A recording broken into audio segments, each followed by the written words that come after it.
দীর্ঘ 17 বছর পর দেশে ফিরেছেন বিএনপির ভারপ্রাপ্ত চেয়ারম্যান তারেক রহমান। বর্তমান পরিবর্তিত রাজনৈতিক পরিস্থিতিতে তারেক রহমানের এই প্রত্যাবর্তন রাজনীতিতে এক নতুন অধ্যায়ের সূচনা হিসেবে দেখছেন রাজনৈতিক বিশ্লেষকরা। একই সাথে আগামী নির্বাচন জুলাইয়ের চেতনা সমন্বিত রাখা, পতিত শক্তির ষড়যন্ত্র এবং ফ্যাসিবাদ বিরোধী রাজনৈতিক সম্প্রীতি নিশ্চিত করার নানা চ্যালেঞ্জ এখন তারেক রহমানের সামনে। বিশ্লেষকরা বলছেন, বিএনপির রাজনীতি পেরিয়ে তারেক রহমানের সামনে এখন জাতীয় নেতা হওয়ার সুবর্ণ সুযোগ। রিপোর্ট খালিদ হাসানের। গণঅভ্যুত্থান পরবর্তী এক ভিন্ন রাজনৈতিক বাস্তবতায় দেশে ফিরলেন তারেক রহমান।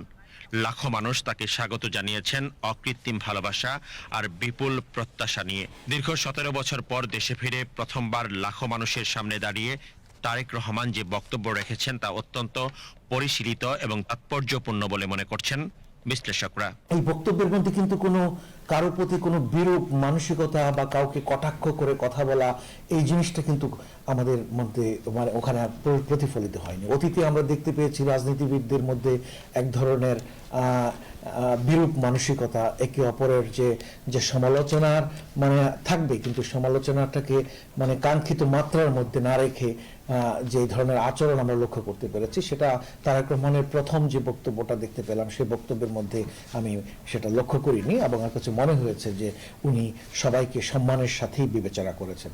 এই যে একটি ক্রান্তিকাল চলছে, সেই অবস্থায় এটা বাংলাদেশের জন্য অবশ্যই একটা ইতিবাচক মাইল ফলক হিসাবে আমি মনে করি।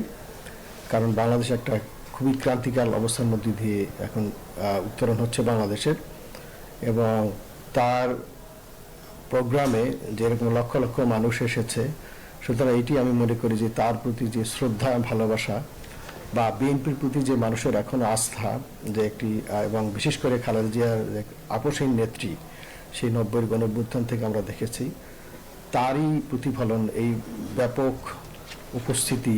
আমার কাছে মনে হয় যে এই বিপুল মানুষের সমাগম উপস্থিতি, সেটা বিএনপি, খালেদা জিয়া এবং তারেক জিয়ার প্রতি মানুষের আস্থার প্রতিফলনই প্রকাশ করে বলে আমার কাছে মনে হয়।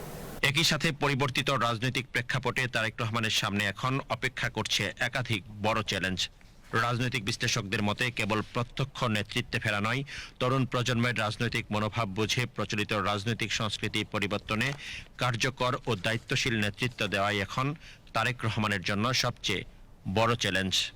এবং এই সময়ে বাংলাদেশে গণতন্ত্র চর্চাটা খুব গুরুত্বপূর্ণ এবং একে শক্তিশালী করা অত্যন্ত গুরুত্বপূর্ণ। তারেক রহমানের উপস্থিতি হয়তোবা তাদের বিএনপির রাজনৈতিক দল নেতাকর্মীদেরকে অবশ্যই উজ্জীবিত করবে। পাশাপাশি আমি মনে করি যে আমাদের যে অন্যান্য গণতান্ত্রিক মন না যারা রাজনৈতিক দল রয়েছেন, তাদের মধ্যে সুস্থ গণতান্ত্রিক চর্চা যে তৈরি হবে এবং একে অপরকে নিয়ে চিন্তা করা, মানে একে অপরের বিরোধিতা নয় বরং পরিপূরক হিসেবে ভাবনায় নিয়ে কাজ করা, এবং রাজনৈতিক দলের নেতৃবৃন্দ কিন্তু তারেক রহমানকে স্বাগত জানিয়েছেন বলে আমার কাছে মনে হয়েছে। কিন্তু আগামী জাতীয় সংসদ নির্বাচন ও গণভোট, পতিত আওয়ামী লীগের ষড়যন্ত্র, বহিঃশক্তির আগ্রাসন এবং জুলাই সম্প্রীতি ধরে রাখার ক্ষেত্রেও তারেক রহমানকে অগ্রণী ভূমিকা রাখতে হবে। বিশ্লেষকরা বলছেন, নানা চ্যালেঞ্জ মোকাবেলা করে নতুন রাজনৈতিক বন্দোবস্ত নিশ্চিত করার মধ্য দিয়েই আগামী রাষ্ট্রনায়ক হয়ে ওঠার সুবর্ণ সুযোগ এখন তারেক রহমানের সামনে। Khalid Hasan, BTV news, Dhaka.